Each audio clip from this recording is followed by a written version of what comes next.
To begin, from my organization, the Bhagat Singh Ambedkar Students Organization, I would wish to give all of you my Jai Bhim Lal Salam here, who have come here in solidarity with what's been happening in Kashmir, with the people of Kashmir, and against what's been happening in Kashmir. And it's also good to come to a place where and not to feel suffocated in terms of where I come from, the northern part of India, the things that are happening here, especially with the Uttar Pradesh state assembly elections coming up. It's becoming a very suffocating atmosphere. One day they kill in the name of Bharat Mata, one day they kill in the name of Gau Mata, one day they'll kill in the name of some other Mata. And it's becoming a very difficult situation actually. It's becoming very difficult to speak, it's becoming very difficult to write something. Your actions are being watched, your words are being watched, your movements are being watched, what you write on social media becomes prime time news. So it's very difficult. I mean, they're bringing the police in. If not the police, there would be a lynch mob gathering at the gates of the Jawaharlal Nehru University saying, Umar Khalid kahan hai, usko phansi do, usko goli maro, aur kuch karo. So it's actually a very difficult situation. And to come here and come to a program and not see some people, some Vanar Sena or something outside shouting slogans, it's actually a very good thing. And that's also due to the fact that the Periyarite legacy of in this state continues despite attempts by dominant sections to co-opt that Periyarite movement that continues to influence public opinion. And it's very easy to say a lot of things that Periyar said here than to say those same things back in Delhi. Periyar very eloquently and very straightforwardly had said that Kashmir neither belongs to India, Kashmir neither belongs to Pakistan.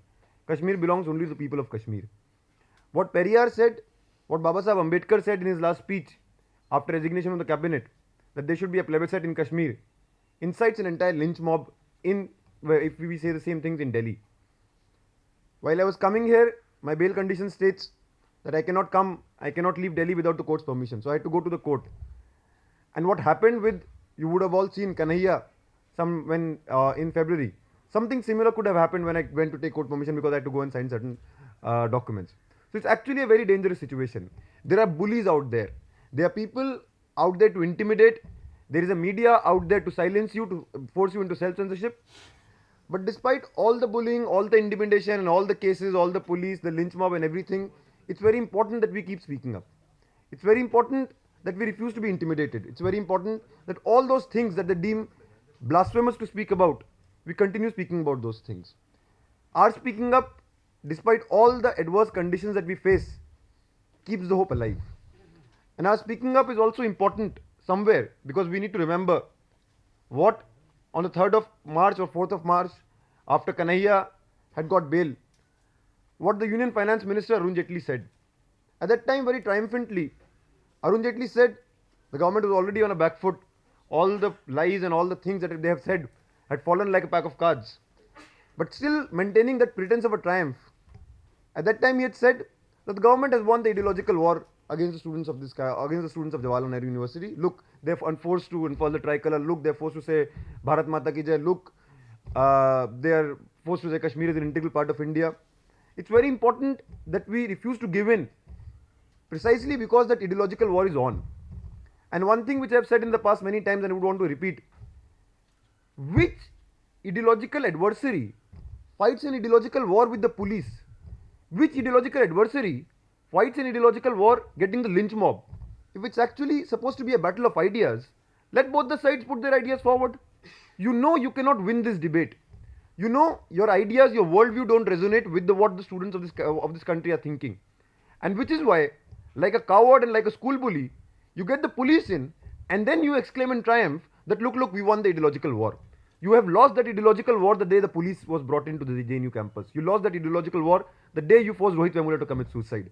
And you keep on losing that ideological war when we refuse to be silenced, when we refuse to be intimidated, and when we continue speaking up. And we will continue speaking up. We want to assure each one of these people, be it Narendra Modi, be it Arun Jaitley, be it Smriti Irani or the new one, Javadekar, or anyone for that matter, that any amount of force, any amount of bullying is not going to force us into silence. Friends, actually if you see in the last few weeks, it's not something specific to JNU, but because I come from JNU and I know a lot more about JNU than compared to other universities, students are being show-caused, rusticated for a variety of reasons. If not for a High Court stay order, I am also rusticated for one semester. and things might change because that High Court order says that it has sent the thing back to the Vice Chancellor for the reconsideration of the appeal. So the Vice Chancellor might reconsider the appeal and still continue with the same order. And I don't know, tomorrow or day after, I might once again be rusticated. Students have been show caused for organizing a protest where they burned the Manusmriti. Me and Comrade Anirban have one more inquiry going on against us. And very interestingly, that inquiry began last May for an incident that happened, this May for an incident that happened last August, in which that incident was that there was a movie screening that was organized in our campus by another group. Movie you would have heard about, Muzaffarnagar Baki Hai, which documents the trail of bloodbath that was unleashed by the BJP and the RSS along with the Samajwadi Party's complicity in Uttar Pradesh. And the same movie which Rohit Vemula and his comrades also showed protesting against the lumpenism that ABVP did in DU. That movie was screened by a group. There were 5, permission was taken back at the last instance, just like it happened on 9th of February. The students have never followed these kind of farmans, these kind of diktats. Students went ahead and screened that movie. Many students, 500 students were present. Me and Anirban were also present.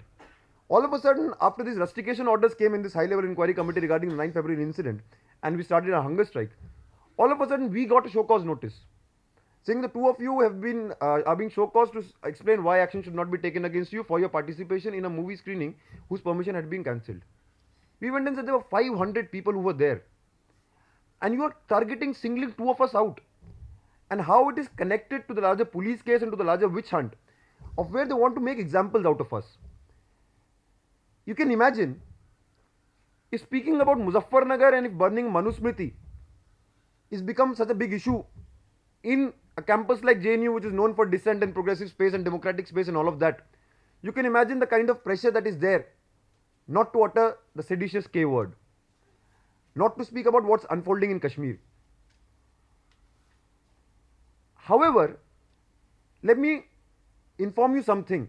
Today is the 26th of July. 28th and 29th of July, there is a seminar on Kashmir that is taking place in the Jawaharlal Nehru University. That seminar is taking place in one of the big auditoriums of Jawaharlal Nehru University.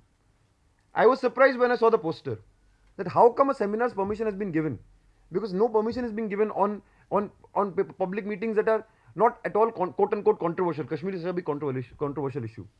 So I tried to look at who are the organizers. It turns out the organizers are the Kashmir, the seminar is called something like Kashmir Truth and Falsehood and Truth or something like that. The organizer is one of the affiliates of the Rashtriya Swayamsevak Sangh. And who was sponsoring that seminar? A number of public sector companies, government companies, ranging from ONGC to GAIL and all of these things. So the entire argument about the taxpayers' money being wasted in the universities, that thing is happening in JNU with the taxpayers' money sponsoring it. And one more interesting thing. Who is the chief guest for this seminar? It's Indiresh Kumar. And who is Indiresh Kumar? He is the Samjhauta blast accused. So you can imagine the situation, and it's not accidental that this seminar is happening in JNU. It's not accidental that the permission for this seminar was given. It's not accidental that this seminar is happening at the same time when there is a bloodbath happening in Kashmir, and it's also not accidental that it's happening in JNU for what JNU has shown solidarity with Kashmir. And today, we need to understand, my friend Senthil spoke about freedom of expression.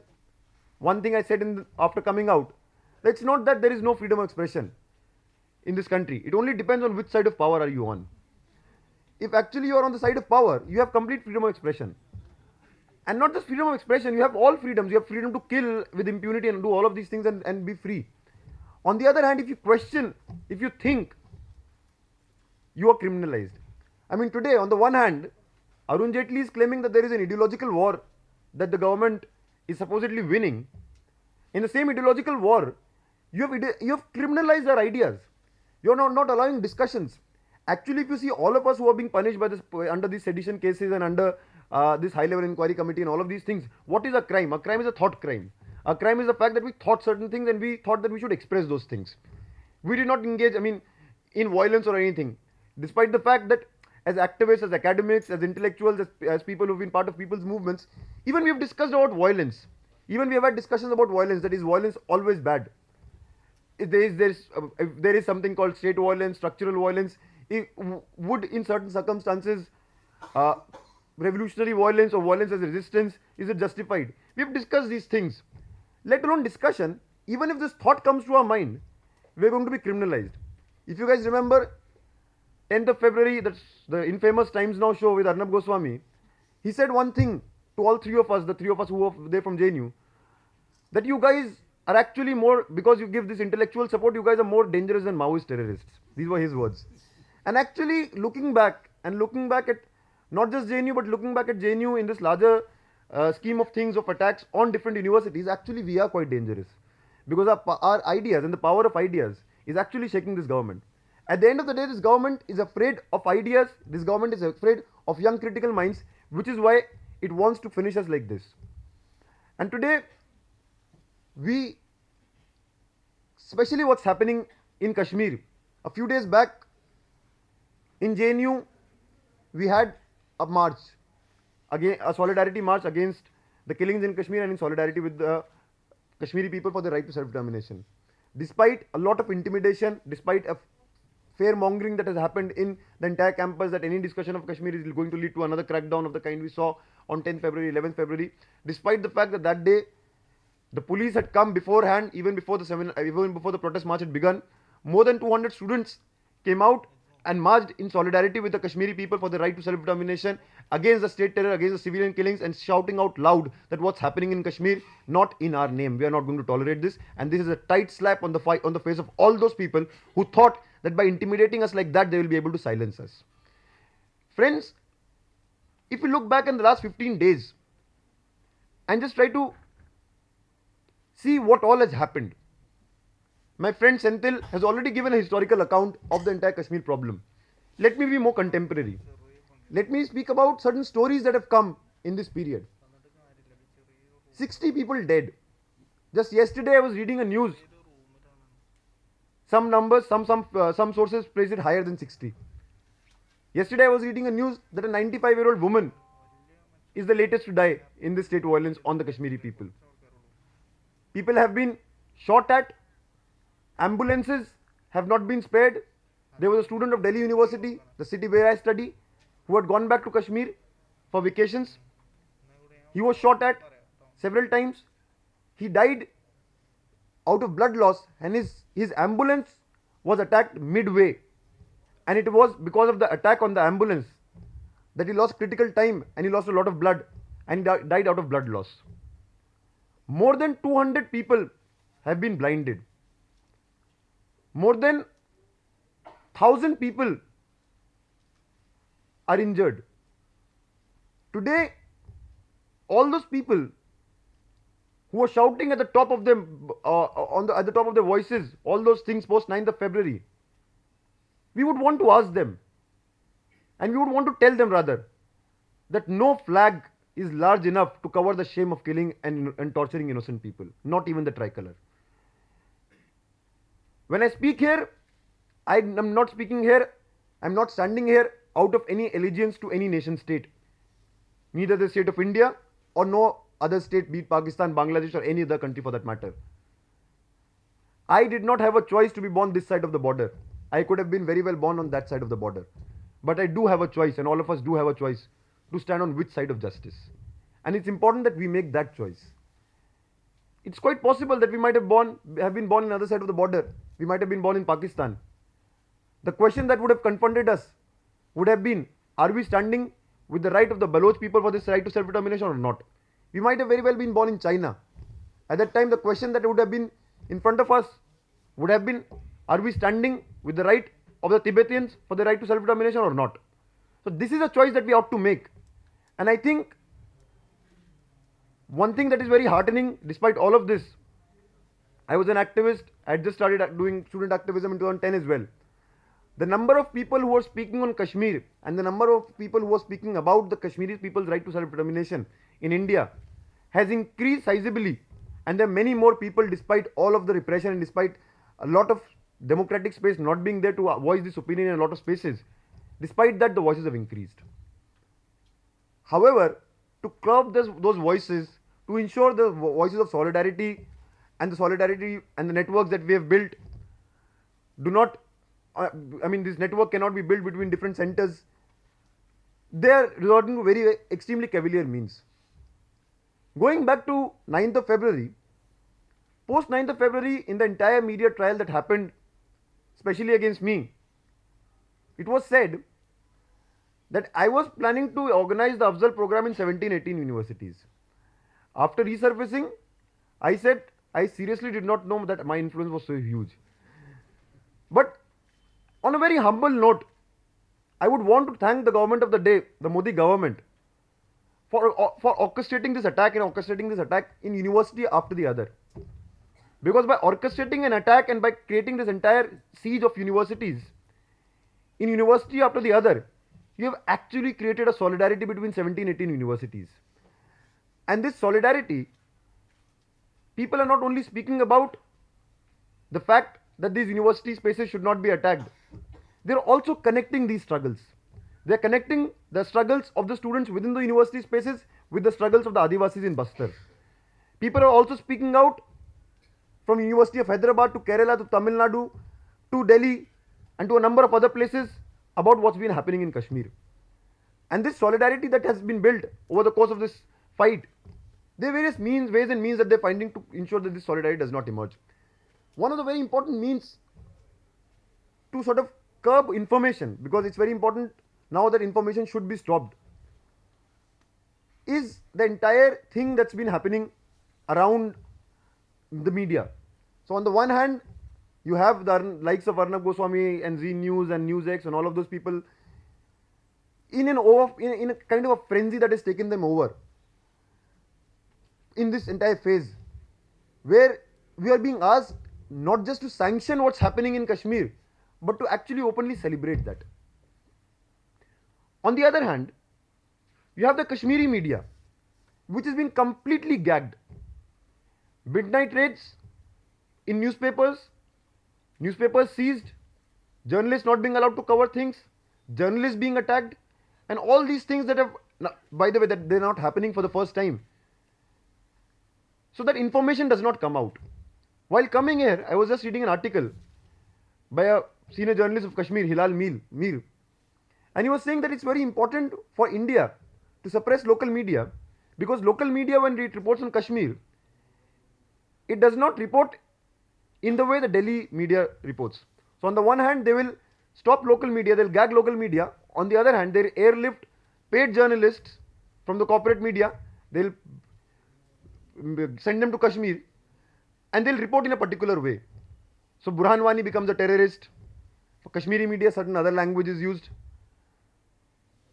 Post Burhan Wani's killing, if you see the normal line of reporting, and language is very important, there is no innocence here, the kind of language they use and the kind of way they frame things.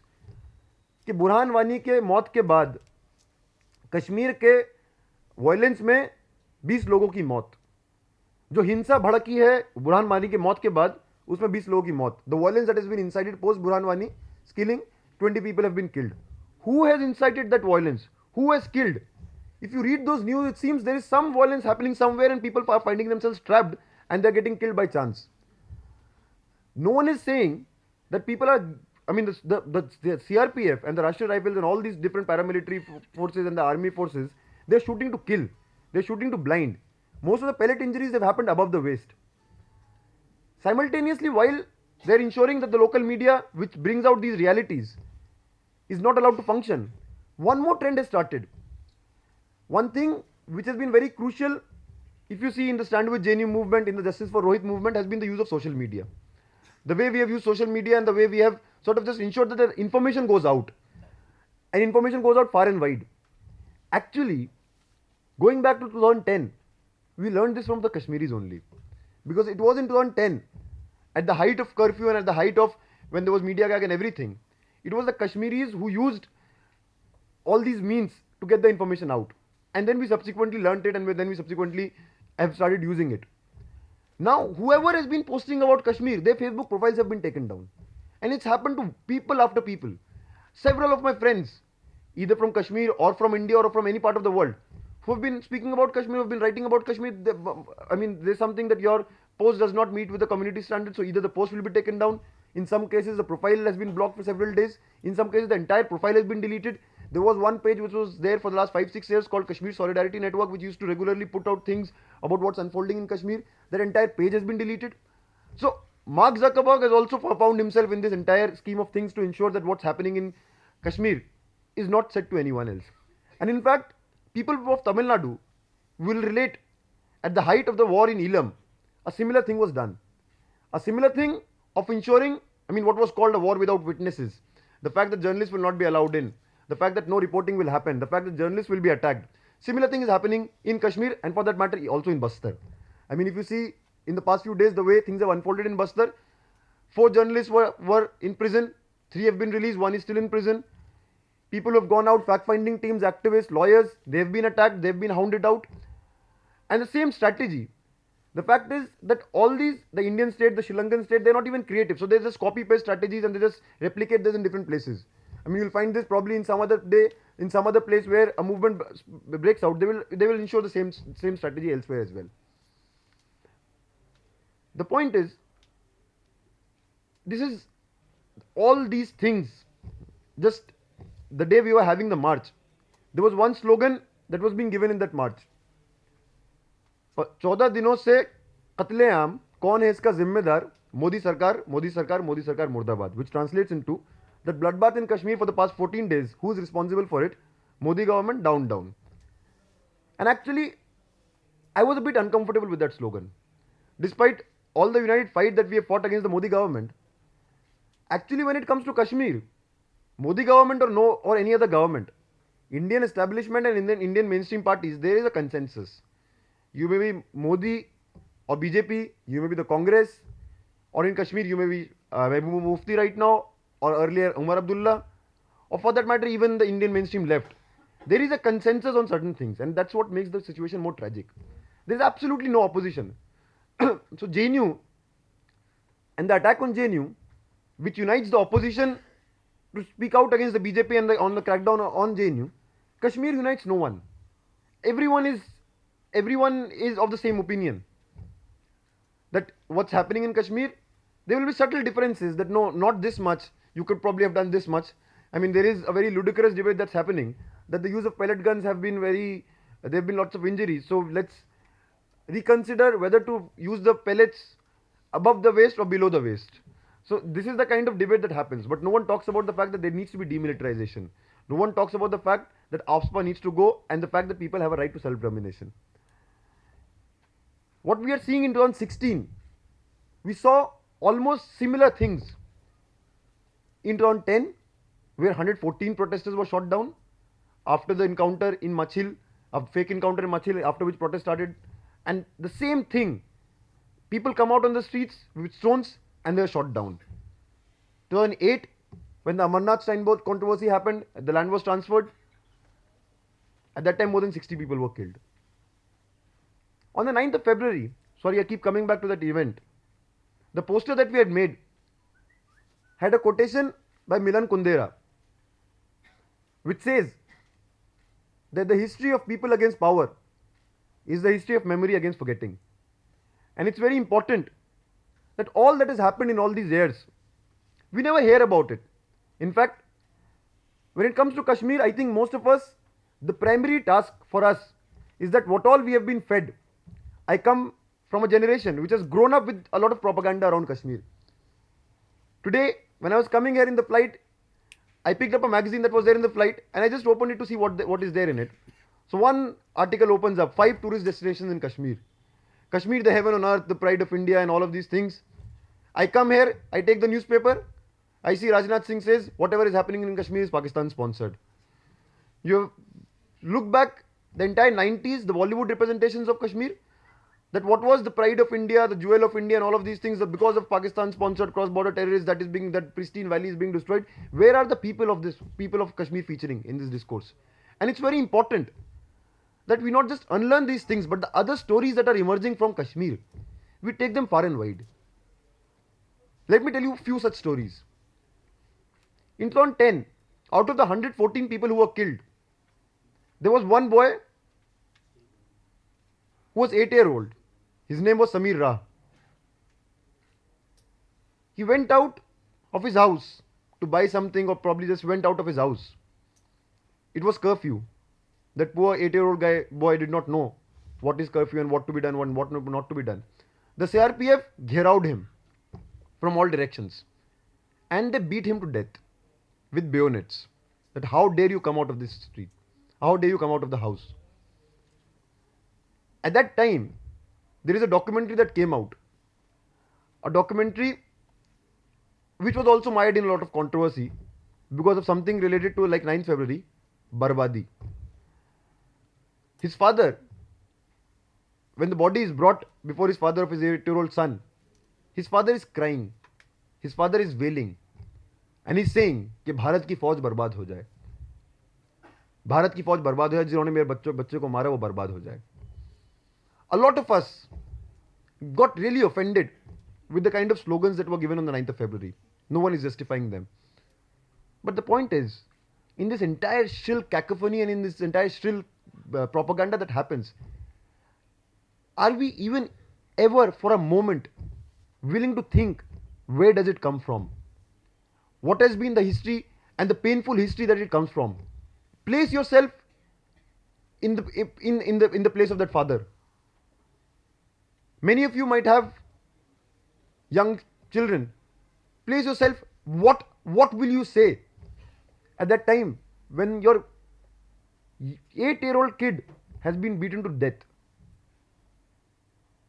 There's one more story. You might have heard about it. It was from the year 2008. Asiya and Nilofer. Two women in this place called Shopian in Kashmir. They go out of their house into the apple orchard. They are raped and killed by the army. Probably that's the blasphemous thing to say today, because I don't know who might be sitting here and who might be recording and where it might be played and what meaning it will be given to. But it's not just me, a lot of people said this. So just as a caveat. After that, the media and the government claimed and the army claimed that no, they were never raped and they never died. They were never killed. Actually, they drowned in a nearby canal. How much water was there in the nearby canal? It was ankle length water. Please tell me how someone dies in an ankle length water. At that time, to fudge investigation, the doctor who confirmed rape, that doctor was thrown out of a job, and another doctor was brought in for another post-mortem which towed the state's line. There are stories after stories after stories in Kashmir. There is a story of an entire village that was gang raped in the early 90s. Two villages, Kunan Poshpora. There is a story of Tufail Mattu, a 17-year-old boy who comes out of his house and he gets killed in 2010. Or there is one story which I saw myself of one of my friends, or one people whom I got to know through one of my friends in the year 2013. And I met him in one of the protests and we became friends. We met twice or thrice, three more times. We became acquaintances through this one common friend of ours. And one day I get this call from this friend of mine that the acquaintance, the person whom I had become an acquaintance with, I'm not naming him, he had gone back to Kashmir in holidays and he was coming out of the mosque where there were protests happening. Pellets were fired at him. He was blinded. So this friend called me with a lot of urgency and with a lot of these things that he's being flown down to New Delhi to be treated at AIMS. Can you guys come and help? And I went to AIMS and I saw the same person couple of months back I had shaken hands with. Same person I had probably had a chai with, I had conversations with, lying in front of me, blinded, in pain. Today, there was a lot of outrage against one post that I had put on Facebook. Tell me one thing. What are we supposed to say to the Kashmiris? Burhan was 15 when he joined militancy. He was 21 or 22 by the time he was killed. He saw all of this firsthand. The year he joined militancy was 2010. After 60 people have been killed this year, do we go and tell the Kashmiris that many of them who might be thinking of going the same path as Burhan, that please don't pick up the gun, please participate in the next elections? Haven't they seen the history of rigged elections in Kashmir? That every time any person who spoke about Kashmir's right to self-determination, either before the elections or after the elections, he was put behind bars. The 87 elections, where the entire election was being rigged. Or do I tell him that don't take violent forms of protest because you're going to die and it's a self-destructive form of protest? Take to some Gandhian form of protest. At the most, you can do stone pelting, but don't do this thing. Because that person can very well reply to me that I don't need to even be a stone pelter to be killed. The way CRPF is barging into houses and killing people, I might be killed just like that. We may have discussions, endless discussions about strategy and tactics and political Islam and lack of secularism and all these kind of things. But people there don't have the luxury actually to think about a lot of things that we, in our conversations, which become alibis for us, actually not to take a position on what's happening. And actually, towards the end part of my speech, I want to speak slightly about that. What's happening in Kashmir is a cause for great concern for anyone, need not be from the radical left or radical Ambedkarite organization, anyone who believes in basic democracy. The fact that people have been held at gunpoint, the fact that territories have been held at gunpoint is a cause for great concern. The fact that people have fought is something that we need to stand in solidarity with. But the point is that it's the Kashmiri people's fight. They will fight, and I'm sure the fight will continue. If 25 years of such brutal repression has been unable to crush them, I don't think the aspirations are going to die no matter how much army they send, no matter how many more people they kill. There will be many more people to take up the mantle and to go forward. And by showing to the world the brutality and the barbarity that's happening, they've actually been able to convince the large section of the people that they're fighting a just struggle. But for us, there's one more question we need to grapple with. A lot of Kashmiri friends and a lot of people who have got to know me in this period, and not just me, the entire organization, and they've got to know that there are people who stand with the Kashmiri people's fight to self-determination. They've sent Facebook messages, some of them have come and met and they've said thanks. And I've said, please don't thank me, or please don't thank the rest of us, please don't thank our organization, because actually we're not doing it for you. At the end of the day, we are very selfish people. And we are doing it for ourselves. Because somewhere, our liberation is linked with your liberation. Somewhere, by standing up for you, we keep the insaniyat within us alive. We keep the human within us alive. And it's very important to keep that human within us alive. On the 3rd of March, when Comrade Kanaya was released and he made that speech which went viral, he said one thing, and I differ with him there. He said, Bharat में नहीं, भारत से नहीं, भारत में आज़ादी चाहते हैं. We are not fighting for freedom from India, actually we are fighting for freedom in India. I want to pose a question. क्या भारत में आज़ादी, is it possible without actually standing by the aspirations of people for the right to self-determination, which might mean also Bharat se Azadi? Can we have an Azad, a truly Azad Bharat? Because I don't believe we have an Azad Bharat. I think there is still a lot of imperialist control over our economy, over our polity, over our politics and everything. Can we truly have an Azad Bharat? Can we truly have a free India if we continue to occupy Kashmir like this? At one level, this entire argument about taxpayers' money was given. In our country, as per one government report, 77% of the people live on less than 20 rupees a day. Many parts of the country are worse than sub-Saharan Africa. Medical facilities and health is in shambles. Higher education, we all know what is happening to higher education.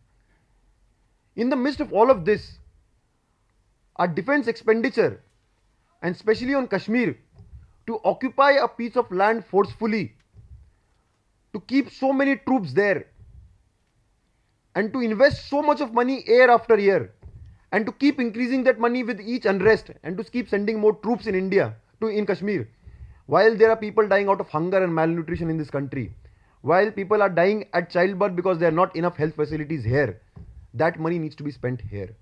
Those who are concerned about taxpayers' money should ask for demilitarization of Kashmir. That money is being wasted there. People who said that we actually, by talking about Kashmir, we are disrespecting the Indian army. Well, what the Indian army is doing in Kashmir and the kind of things that they have done in Kashmir, let me not get into that because then it can become controversial.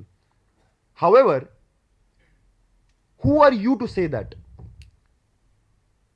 Who is the right wing to say that? This was the same government, the same people who after the Kargil war had done corruption even for the coffins in the coffins of those who were killed in the Kargil war.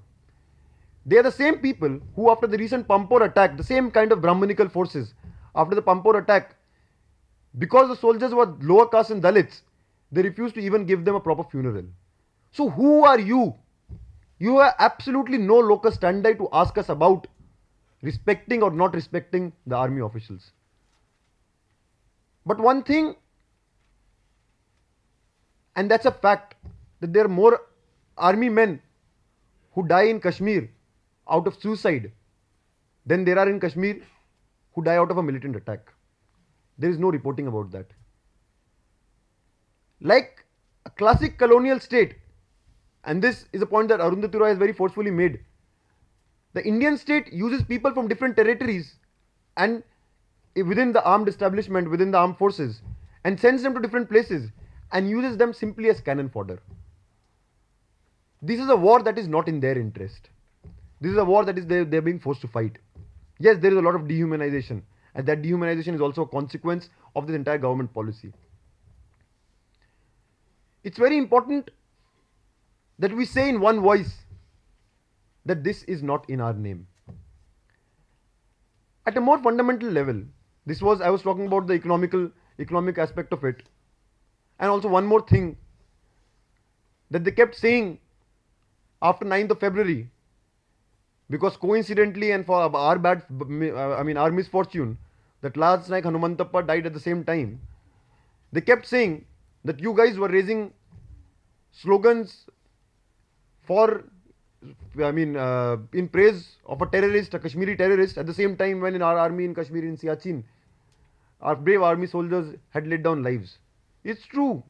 Every year, every month, probably, but in a year, many soldiers die in Siachen. Who is responsible for their death? Why have you posted the army at a level, at a height where human habitat is so difficult? Why have you posted the army? And every year, army men are being killed, not because of a militant's bullet, not because even from a bullet coming from Pakistan, but because of the ecological conditions. The ecological conditions are such that living there is very difficult. Even Lance Naik Hanumantappa did not die out of a bullet. Lance Naik Hanumantappa died out of a natural calamity. At that natural calamity, the more the army stays, the more these natural calamities will happen. So you please don't tell us about Lance Naik Hanumantappa because you have the blood of Lance Naik Hanumantappa on your hands, not us. At the same time, by occupying that glacier of Siachen, they are leading our country and this entire region of South Asia towards an ecological catastrophe. If that glacier melts, where are we headed and what will happen? So for the geopolitical interests of India, of the nation states of India and Pakistan, they continue to militarize this region.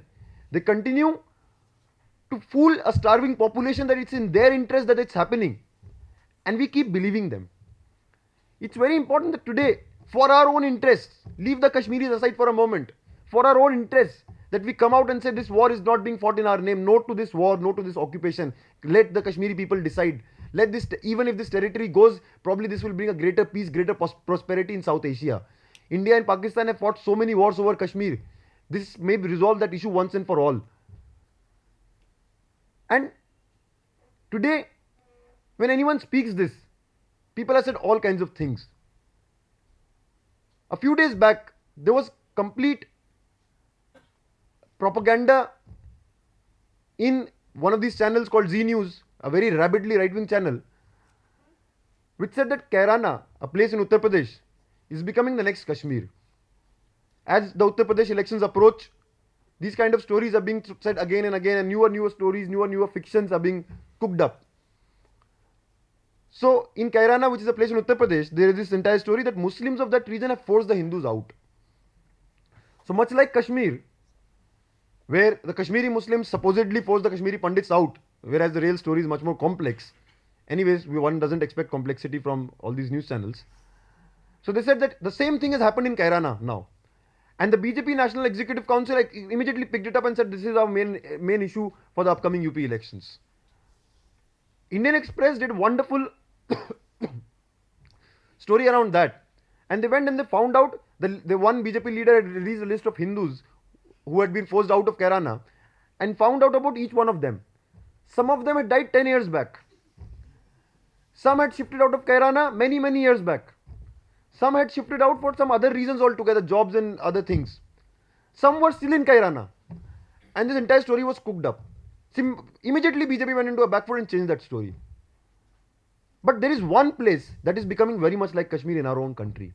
And that place is Bastar.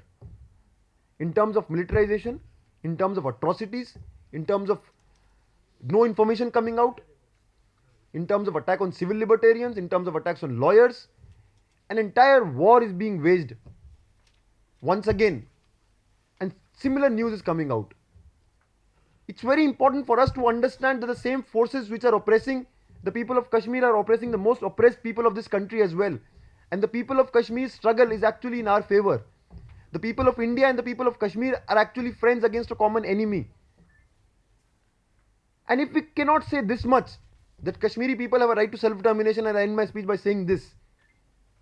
Because what we have seen in the last few days, extremely shameful, if I slightly digress from the government, is that a lot of sections of people who came together and stood and spoke in one voice against the attack in JNU, there is a lot of, I don't know what, hesitance in maintaining the same unity about Kashmir.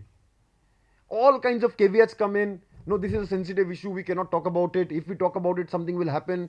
No, it's not that important. Left parties have maintained silence, or if not maintained silence, have given very convoluted statements, not taking any position. And it's very important that even if we don't agree on the question of self-determination, at least the common minimum that we agree on. And to conclude my speech with that not in our name, at least let us all come in that and build a solidarity movement asking for troops to be called back from Kashmir and for other demands.